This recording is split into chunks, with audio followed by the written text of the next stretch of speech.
Nama Om Vishnupadaya Krishna Prashtaya Bhutale Srimate Bhakti Vedanta Swaminiti Namine Namaste Saraswati Deve Gauravani Pracharine Nirvishesha Shunyavadi Paschatya Desha Tarine Om Namo Bhagavate Vasudevaya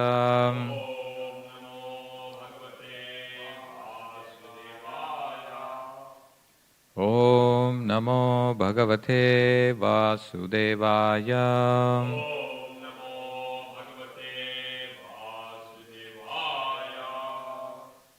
Om Namo Bhagavate Vasudevaya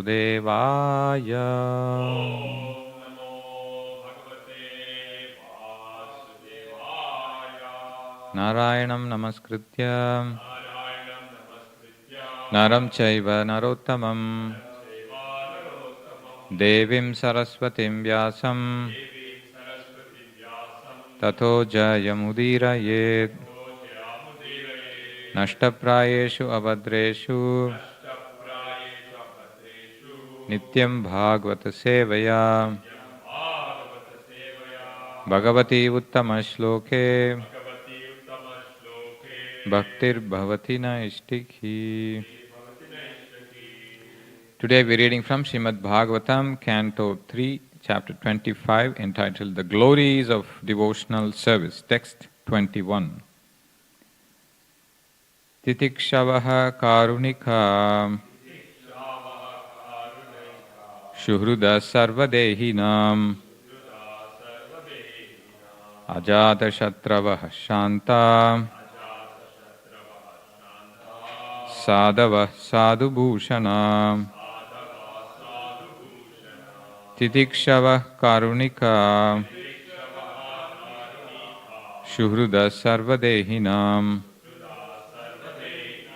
Ajada shatrava shanta Sadava sadhu bhushana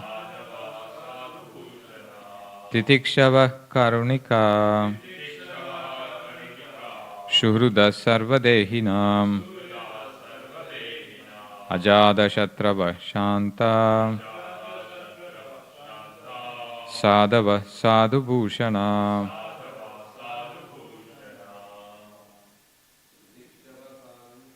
Titikshava karunika Shuhruda sarvadehinam Ajada shatrava shanta Sadava sadhu bhushana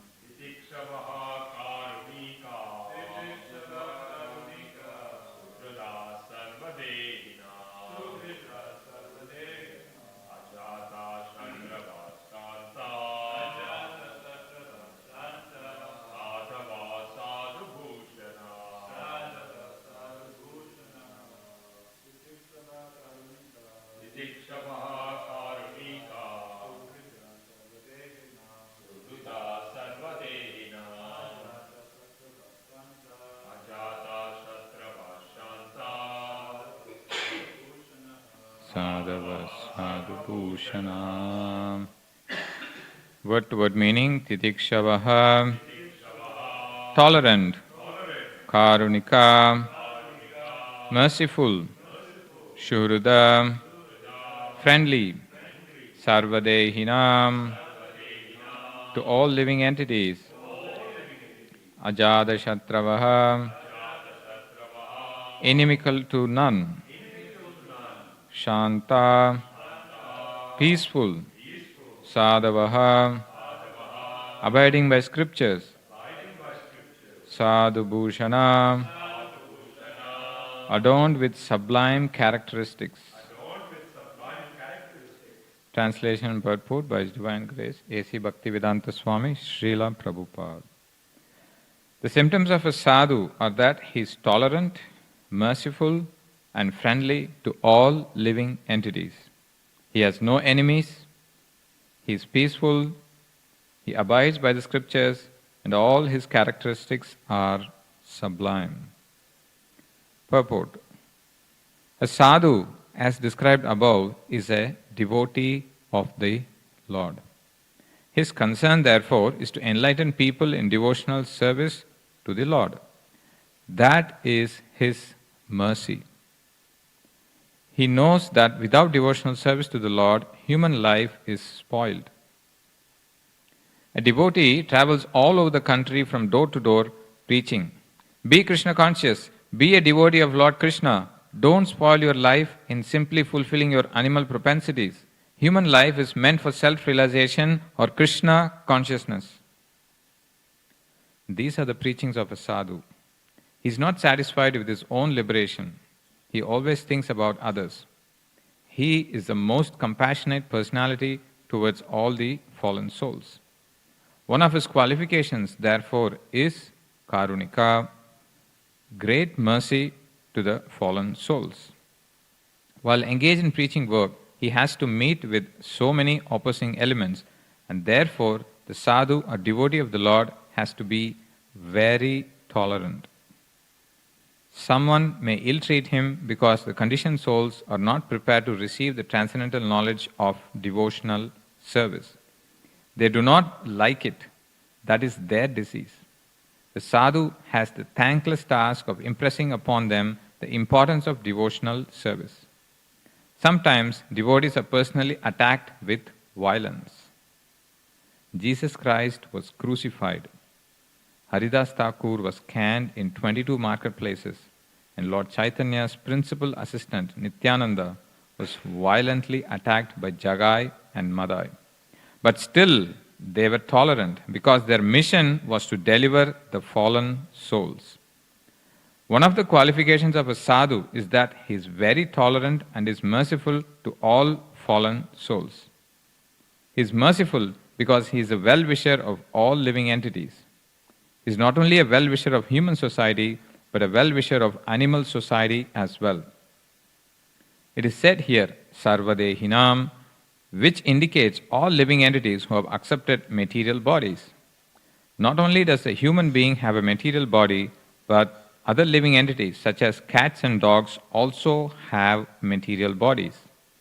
The devotee of the Lord is merciful to everyone, the cats, dogs, trees, etc. He treats all living entities in such a way that they can ultimately get salvation from this material entanglement. Shivananda the Saint, one of the disciples of Lord Chaitanya, gave liberation to a dog by treating the dog transcendentally. There are many instances where a dog got salvation by association with a sadhu, because a sadhu engages in the highest philanthropic activities for the benediction of all living entities. Yet, although a sadhu is not inimical towards anyone, the world is so ungrateful that even a sadhu has many enemies. What is the difference between an enemy and a friend? It is a difference in behavior. A sadhu behaves with all conditioned souls for their ultimate relief from material entanglement. Therefore, no one can be more friendly than a sadhu in relieving a conditioned soul. A sadhu is calm and he quietly and peacefully follows the principles of Shastra. A sadhu means one who follows the principles of scriptures and at the same time is a devotee of the Lord. One who actually follows the principles of scripture must be a devotee of God, because all the Shastras instruct us to obey the orders of the personality of Godhead. Sadhu therefore means a follower of the scriptural injunctions and a devotee of the Lord. All these characteristics are prominent in a devotee. A devotee develops all the good qualities of the demigods, whereas a non-devotee, even though academically qualified, has no actual good qualifications or good characteristics according to the standard of transcendental realization.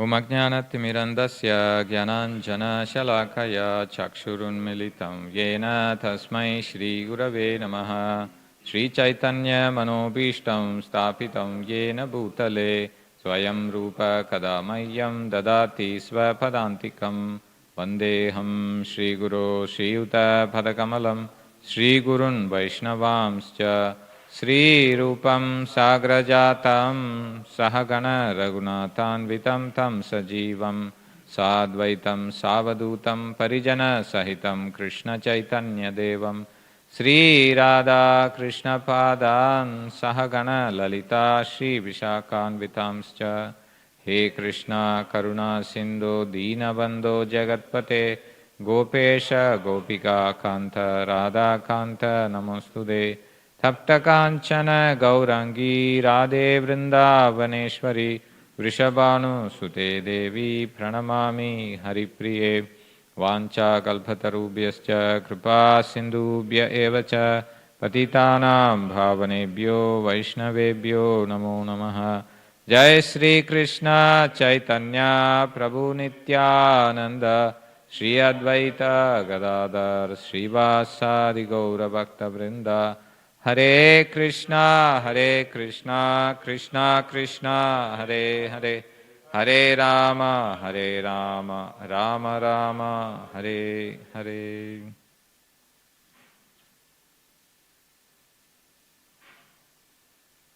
The glorious discussion between Mother Devahuti and Lord Kapiladev is continuing.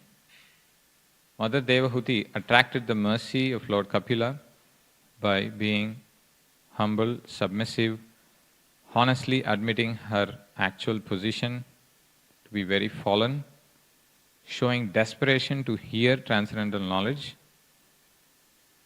And she also asked pertinent questions.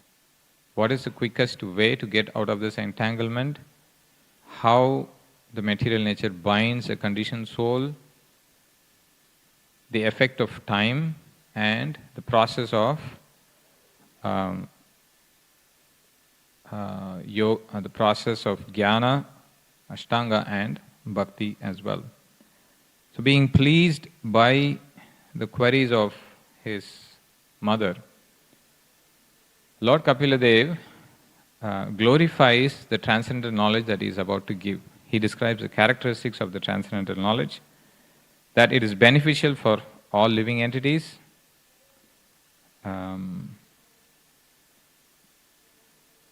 it is serviceable, it is practical, and also Lord Kapila had explained this to the great sages before, and he is explaining it again to Mother Devahuti. Now, Lord also explains the conditioned state of a living entity. If the living entity is attracted to the three modes, and if the mind is attracted, then he is conditioned. But if the mind is attached to the Supreme Personality of Godhead, then he attains liberation. Then he goes on to describe the characteristics of such a purified mind. A person situated in that purified consciousness, he is free from lust, he is free from greed, he is free from false ego, he is self-effulgent,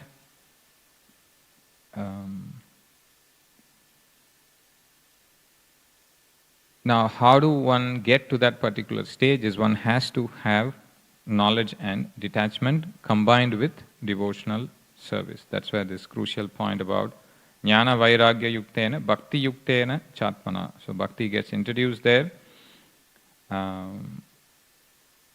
That verse talks about seeing everything in the right perspective and being indifferent to material existence. Then the path of bhakti is described as the glorious, auspicious path.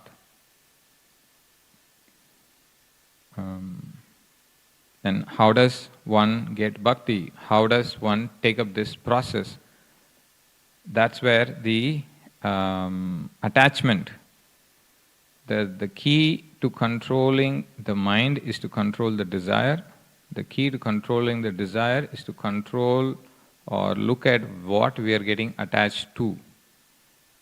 That's how the Vedic psychology explains, and that is exactly how Lord Kapiladev is saying. If the mind is attached to the modes, the sense objects, that's the cause of bondage. If it is attached to the Lord or his devotees, then that's the cause of liberation. Prasangam ajaram pasham atmanah kavayo viduhu sa eva sadrusho kruto moksha dwaram apavratam. So here is the theme of sadhu is being introduced. Now the next question automatically comes, now, how do I identify a sadhu? And that's where today's verse talks about the secondary characteristics of a sadhu.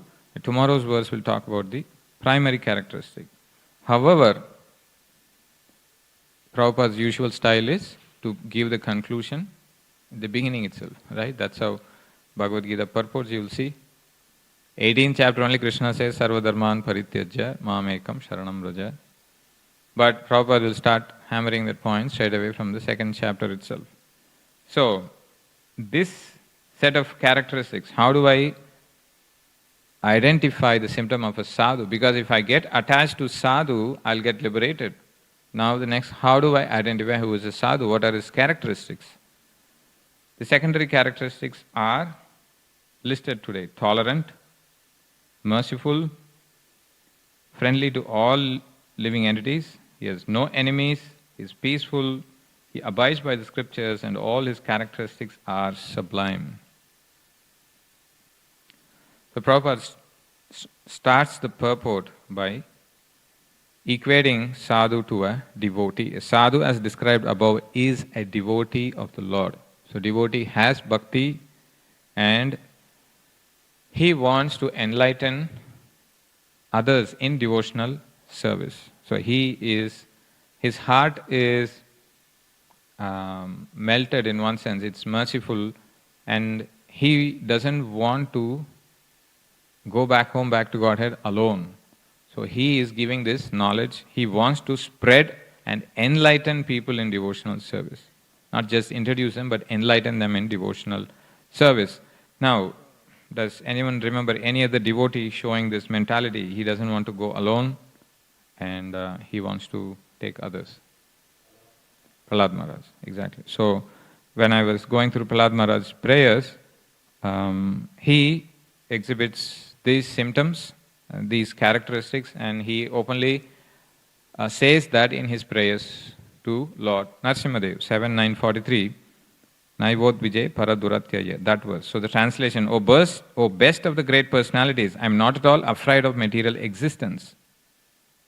So the way devotee is situated in the material world, we may think that he is going to be afraid. So here is a pure devotee, he is saying he is not afraid of material existence.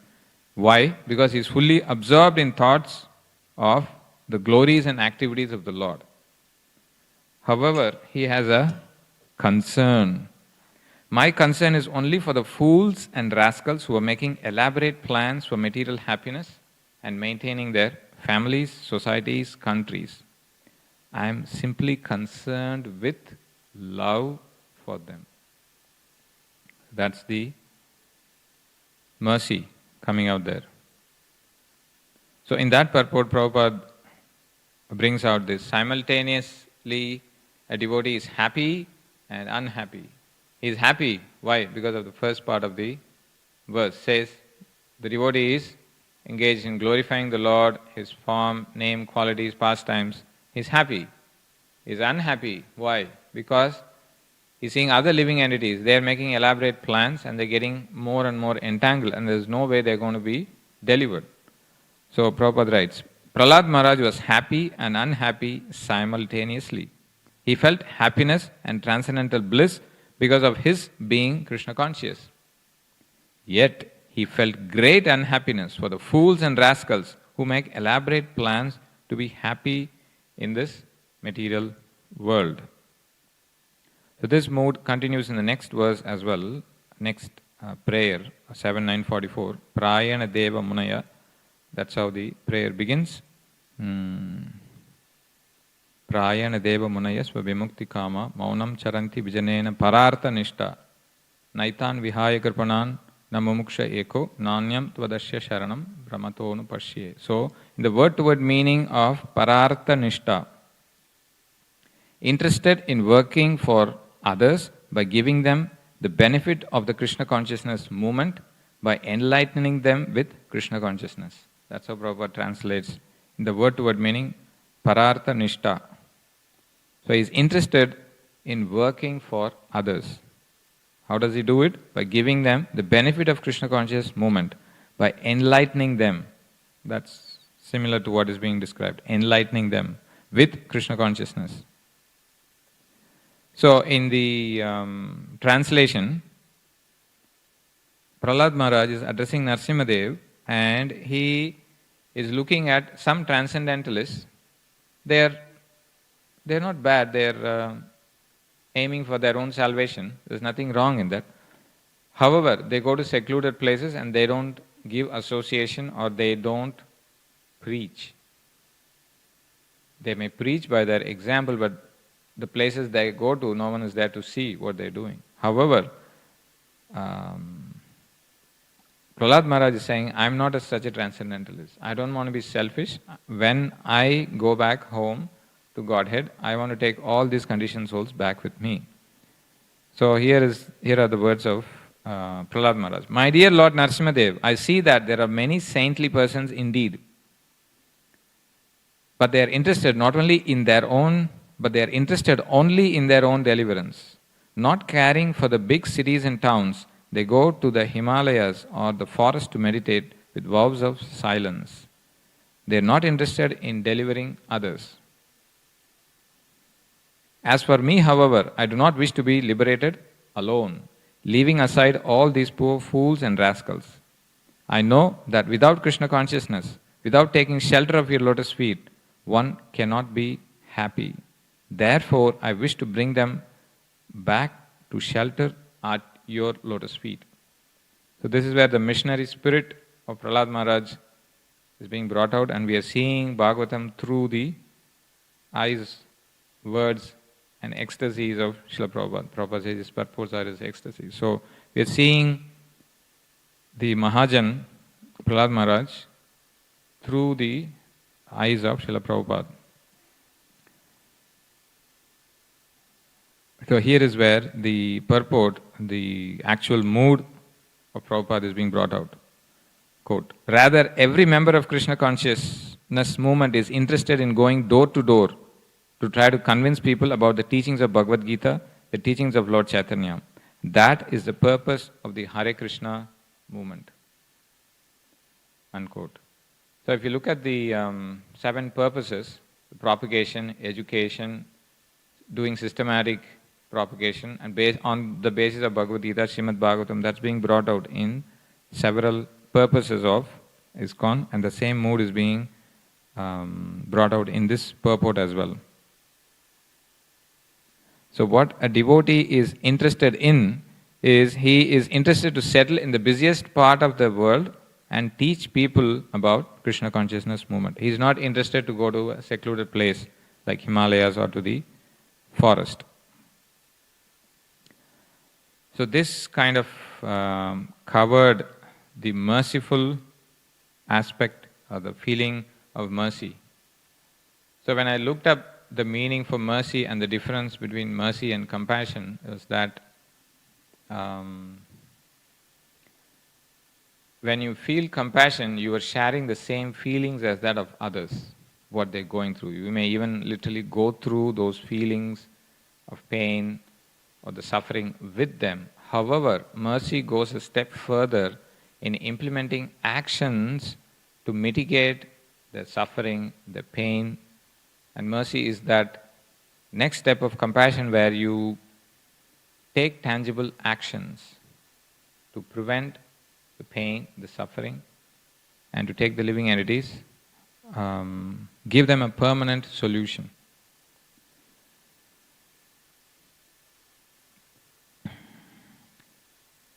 So I was also reading His Holiness Satswarup Maharaj's book 26 Qualities of a Vaishnava, where he lists all of them and he draws comparison, he elaborates on them, and then he also brings out how Srila Prabhupada exhibited those qualities. Then he raises a very pertinent question. So here in this purport also we see very exalted personalities are being listed, like Jesus Christ, Haridas Thakur, Lord Nityananda. One may think, well, they can be so merciful because they are exalted personalities. I cannot be that merciful. But Maharaj gives encouragement by saying, of course, yes, we can be as merciful as them. However, we can act mercifully based on the order of those great personalities. And he is very specifically the order of His Divine Grace, A.C. Bhaktivedanta Swami, Srila Prabhupada. If you are acting on the order of the spiritual master, then you are acting mercifully. You may not have that same intensity of mercy which they had, but you are acting mercifully. So eventually, that will come to you. So Maharaj says we can share, we can take part in the distribution of Prabhupada's mercy. So that way we become merciful workers. So he gives the example, in a battlefield we may see some medical workers. They may go and try to give medicines and bandage and all that to those wounded soldiers. So they may not have the intense compassion which their organization is intending to, but their work itself is merciful. So that's how Maharaj gives encouragement.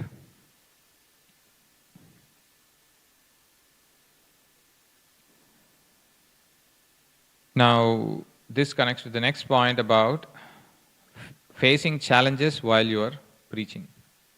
So, okay, we are merciful, we want to preach. Of course, the outside world is not going to lay a red carpet, throw some rose petals, and ask you to walk on a path which is free of troubles. In fact, it's the other way around. So you'll face a lot of difficulties. And that's where the quality of tolerance is being brought out. Where Prabhupada says that the living entities are suffering and they don't know they are suffering, and still they don't want to take the medicine that will cure them. It's the thankless task of the preacher to go and deliver the message. However, he will face a lot of difficulties. Difficulties in actually preaching the message, and also difficulty in maintaining a preaching institution.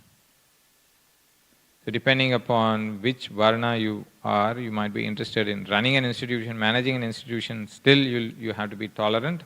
Or if you want to be in a Brahmanical way, you want to preach, still you have to be tolerant.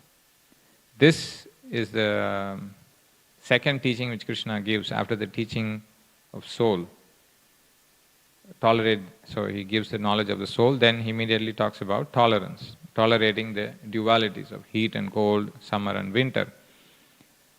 So, the first level of tolerance is understanding that I am not the body, I am soul, and you tolerate. Later on in the 12th chapter, you'll see that a person who is tolerant, Krishna lists that quality of tolerance as one of the qualities that makes one dear to him. So the second level of tolerance is, you know you are the servant of the Lord and you have to execute His mission, and out of love towards the Lord, you tolerate. The first level is understanding at the level of Gyan, you know I am not the body, I am soul, you tolerate. The second level is, I am a servant of the Lord and the Lord loves me. And I think in the first chapter purports, Prabhupada talks, there is a transcendental competition between the devotee and the Lord, who is going to serve whom. So in that loving exchange, a devotee is willing to tolerate.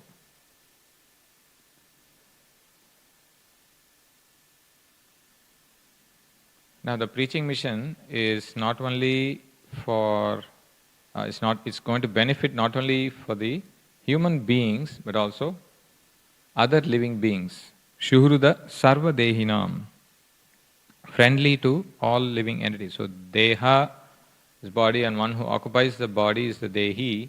Sarva dehi means all living beings. They may be put in a cat's body, dog's body, whatever it is.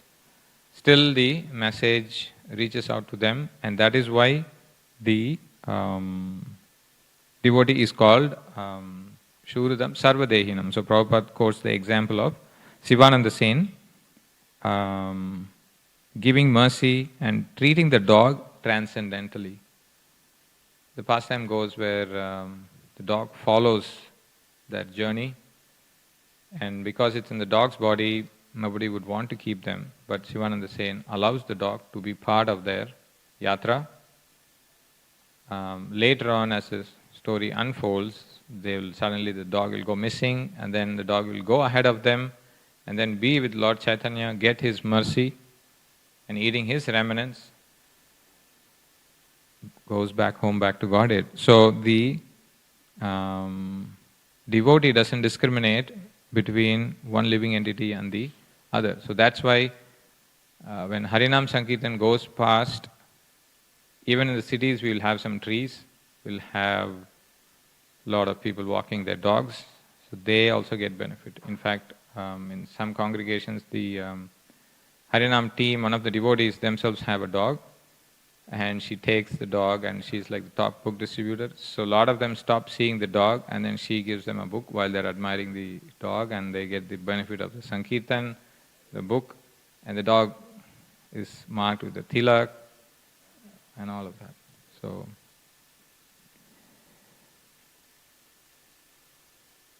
we also have other instances where by eating the remnants of great acharyas, even fishes have, I think it's from the story of Sripad Ramanujacharya, that example is also there. Now, His Holiness Satswarup Maharaj writes, why is the sadhu a best friend? Because he knows Krishna is the best friend, and I'm going to connect the living entities to the best friend, and he will take care of them. Because that connection alone will save the living entities at the time of death.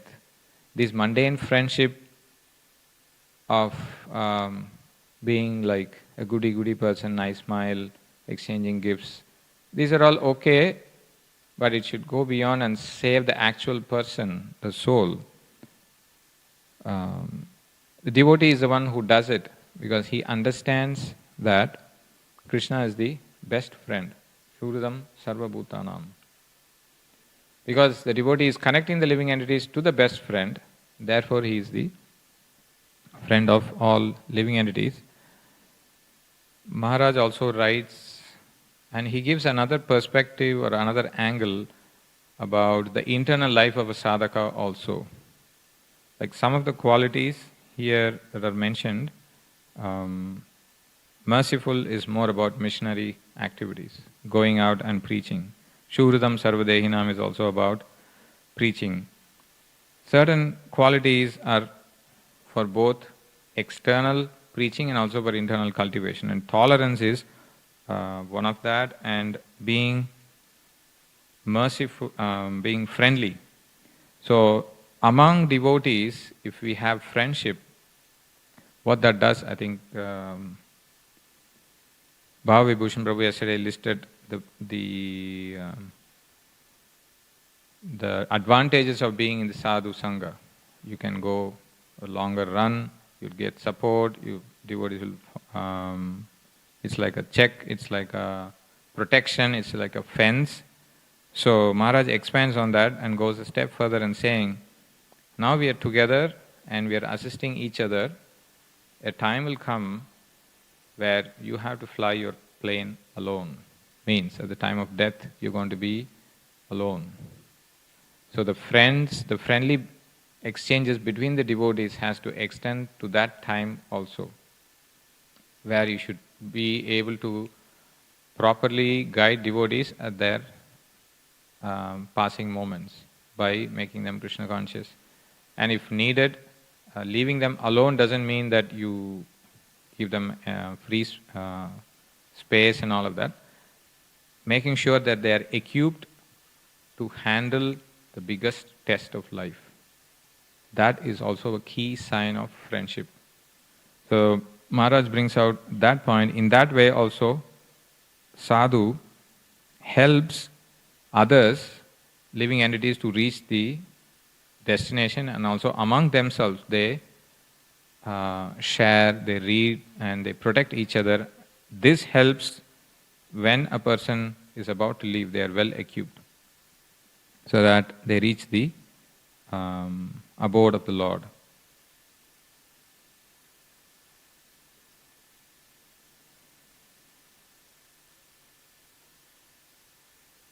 The next quality that comes up is being peaceful.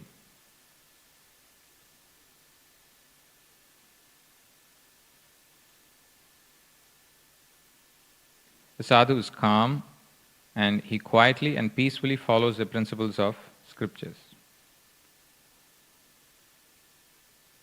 So, for this quality, Maharaj brings about the point of peace formula from the Bhagavad Gita. So the devotee knows that the Lord is the supreme benefactor. He is a well-wishing friend. And all my activities have to be dovetailed to Him and done as a matter of sacrifice for Him. Then I'll be peaceful. So the devotee knows the ultimate peace formula and he personally applies it. So this is like a personal application. There is a public life and there is a private life. So here is where one has to cultivate that peacefulness by understanding Krishna is the Bhokta, Bhoktaram Yajna Tapasam Sarva Loka Maheshwaram Shuhridam Sarva Bhutanam Yatvamam Shantim Richati. So why is he peaceful? Because he knows the peace formula. And devotee also doesn't try to acquire many material possessions which agitates the mind. He uses the material possessions just for preaching purposes. Otherwise he is not attached to them. So less attachment, less agitation, more peace. So that's how Maharaj explains it. So the way we can understand is the devotee knows how to deal with Ishvara, he knows how to deal with Prakriti, he also knows how to deal with jivas who may be devotees, non-devotees, he knows how to deal with them, all of them, properly. By that, he overcomes the threefold miseries and as a result, he becomes peaceful. Many of you will also know this sequence of fall down in the second chapter. Right? Immediately after explaining the fall down sequence, Krishna will explain the rising up sequence. Prasade sarva dukkhanam hanirashyopajayate. By the mercy of the Lord, when the living entity restrains, he gives up the duality. Raga dvesha vimuktaistu vishayan indriyas charan. Atma vasher videyatma prasadam adhigacchati. So in that sequence, if you see, again peace will be brought out. The fall down sequence will say that the senses will take away, memory is bewildered, intelligence is lost. Whereas the rising up sequence will come, okay, if you don't give in to the senses, you are getting satisfied in your own self, the intelligence is established back. Buddhir paryavadishtade, nasti buddhir ayuktasya, nacha ayuktasya bhavan, nacha bhavayata shantir, ashantasya kutasukam. So there shanti is again described. So intelligence is re-established. Now he is able to see things as they are and he is not getting entangled. Then he becomes peaceful and then he becomes happy. So there also the theme of peace is being described, and because the devotee knows all of this, he is peaceful.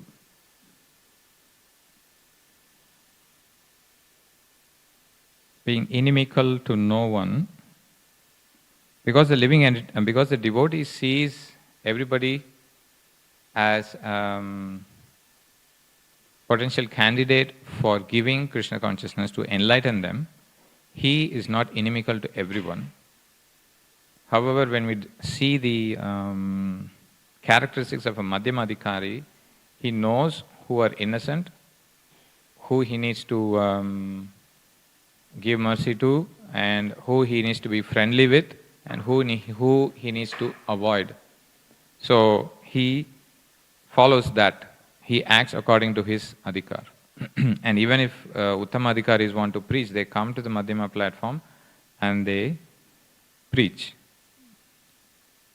So, in this respect, Narad Muni advises Dhruva Maharaj about having a respectful attitude and non-envious attitude towards superiors, being friendly with equals, and showing compassion to those who are spiritually less elevated than yourself.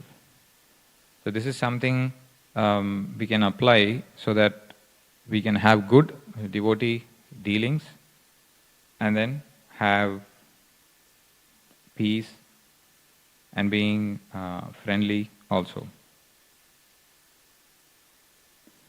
The final characteristic is abiding by scriptures. So here is where Prabhupada makes this logical point. A follower of scriptural injunction and a devotee of the Lord. Sadhu therefore means a follower of the scriptural injunctions and a devotee of the Lord. Because the scriptures are asking you to worship the Lord in various form or the other. Therefore, if you're following Shastra, you are a devotee of the Lord. Towards the end, a very important point is being brought out. A devotee develops all the good qualities of the demigods, whereas a non-devotee, even though academically qualified, has no good qualifications or good characteristics according to the standard of transcendental realization. So this, of course, many of you will know what verse Prabhupada is quoting. Yasyasti bhaktir bhagavati akinchana. Prahlad Maharaj's prayers in the 5th canto, 18th chapter. Here, devotees may think that I don't have to endeavor to develop all these good qualities. If I practice bhakti, it will automatically come. His Holiness Shivaram Swami, in his Varnashrama compendium, he comments on this particular verse, Yasyasti bhaktir bhagavati akinchana, and he focuses on the word akinchana. If your bhakti is akinchana, means without material desires, without material motives, then you will develop all the good qualities. So that is the catch there. If that level of bhakti, if you are practicing, then these good qualities will automatically come. And Maharaj elaborates further by saying that the level that is being talked about in the verse, akinchana bhakti, is at the level of ruchi, where the devotee is much elevated. So such a devotee need not make extra endeavor to develop all these good qualities.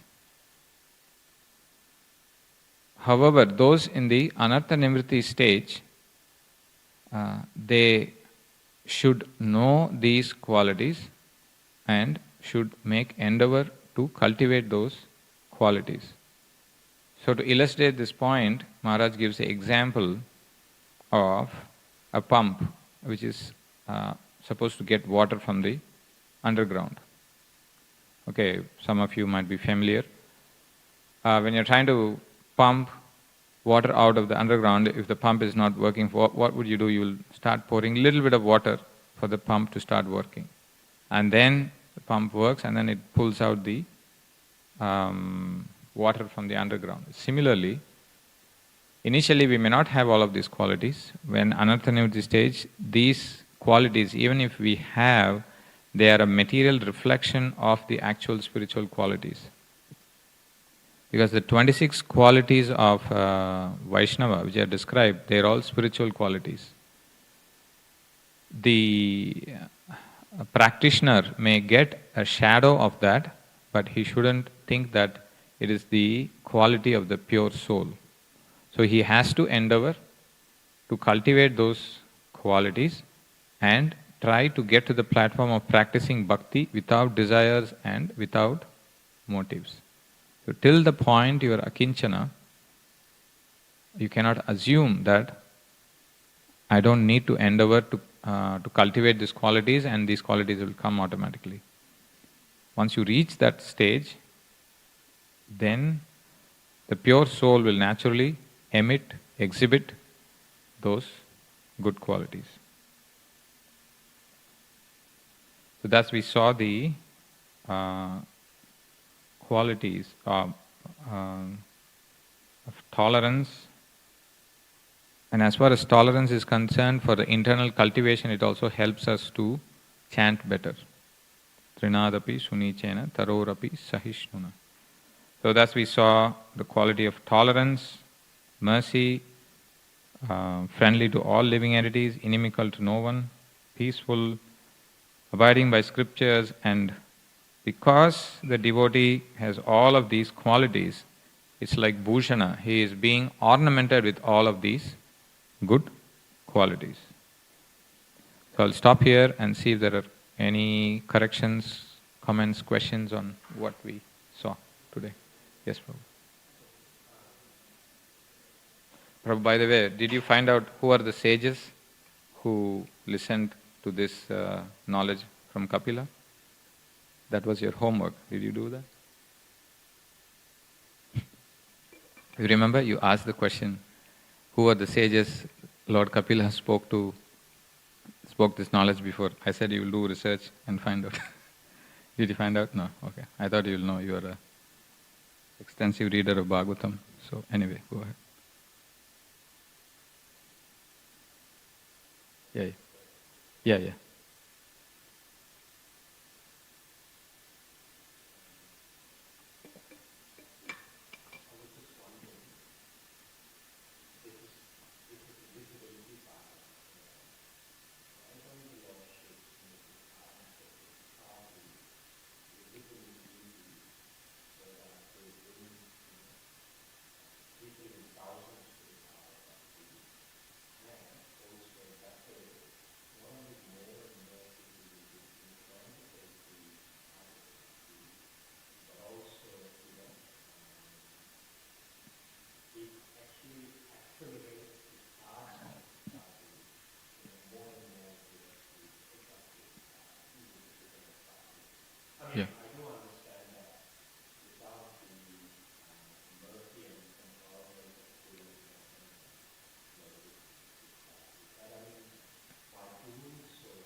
Yeah. So, okay, so would you like to summarize your question in 2-3 lines? What exactly is the question? So, if I understand your question correctly, why is the Lord not making the task easy for the sadhus and make it visible to others so that it is easy? Why is He making difficult? So the onus is on the Lord. Is that your question? Okay. Okay. Based on your understanding of the Shastra so far, how would you answer this question? What are some of the answers that you will give if someone asks you this question? Based on your Shastric knowledge, how would you respond? Why is the Lord making the task difficult? What would you say?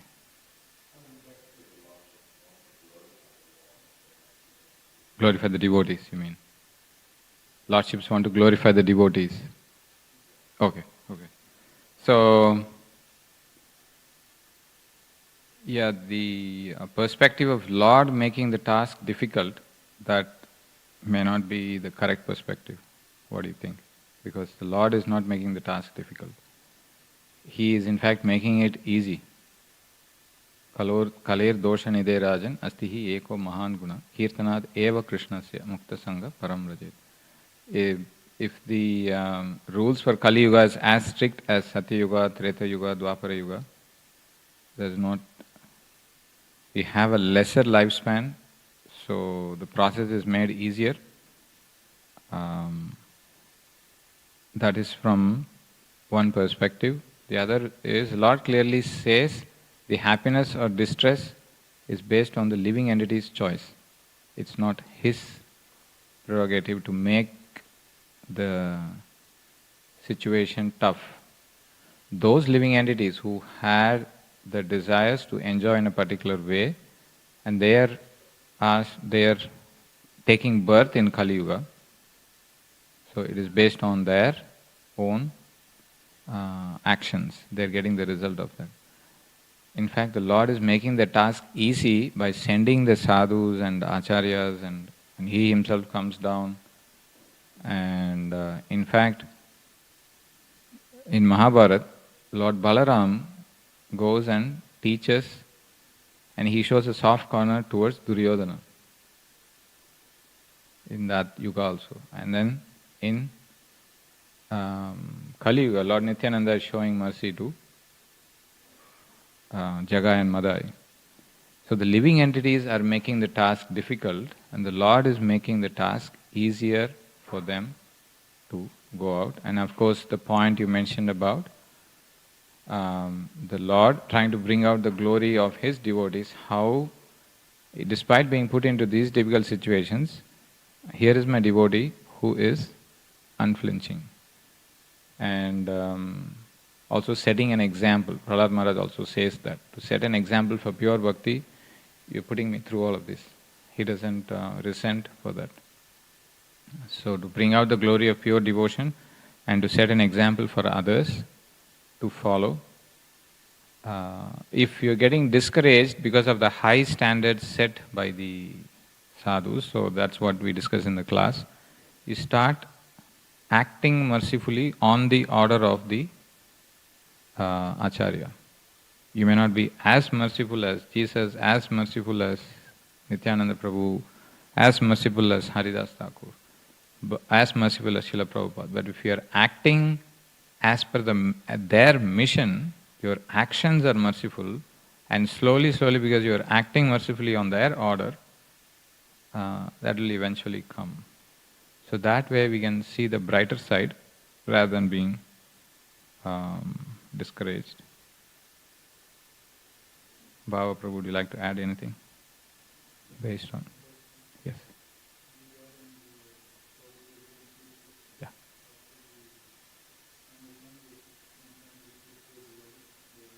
Angry. Yeah. Yeah. Okay. So the question is, how do we understand that the quality of peacefulness of a sadhu? Sometimes we see the devotees are stressed out, they are anxious. We'll have to see why they are stressed out and what's the motive behind it. If it is for something material, then they may have to correct it. But if they're taking anxieties and becoming angry or all of that, so then that is spiritual. That's why Prabhupada will say, responding to a criticism that you're making all of these, your followers as cowards. So he'll say the biggest heroes of Mahabharata and Ramayana are the topmost devotees of the Lord. Mahabharata, Arjuna, and Ramayana, Hanumanji. Both are top warriors. So we are not creating cowards. If required, we will fight under the guidance of the Lord for the purpose of the Lord. Yeah, but otherwise we are peaceful.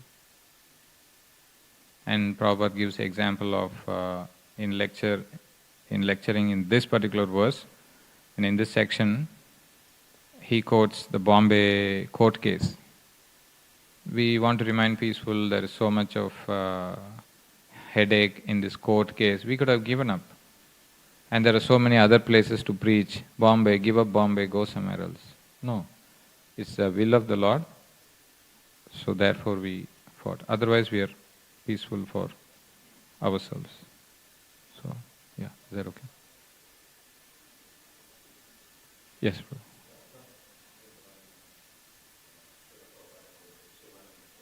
Yes. Yeah.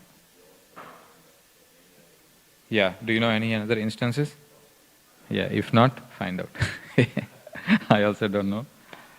Maybe Baba Prabhu, do you know any other instances where a dog got salvation by association with a sadhu? A dog getting salvation by associating with a sadhu. One example is Sivananda Sen. Any other examples where a dog got salvation associating with sadhu? Oh, when Mahaprabhu was small, there was a dog. Okay.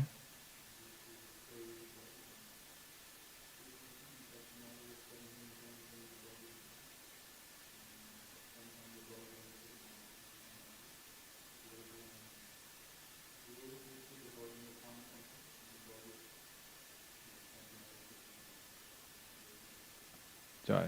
Okay, there you go.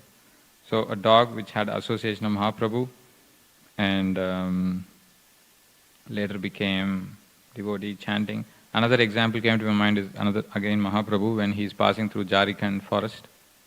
I think here I would say animals getting delivered, even though the word dog is being used. So Mahaprabhu delivering the animals in Jharkhand forest while he is going through. Other instances, Prabhupada will insist if you see an insect or something on the floor, so you chant Hare Krishna to them.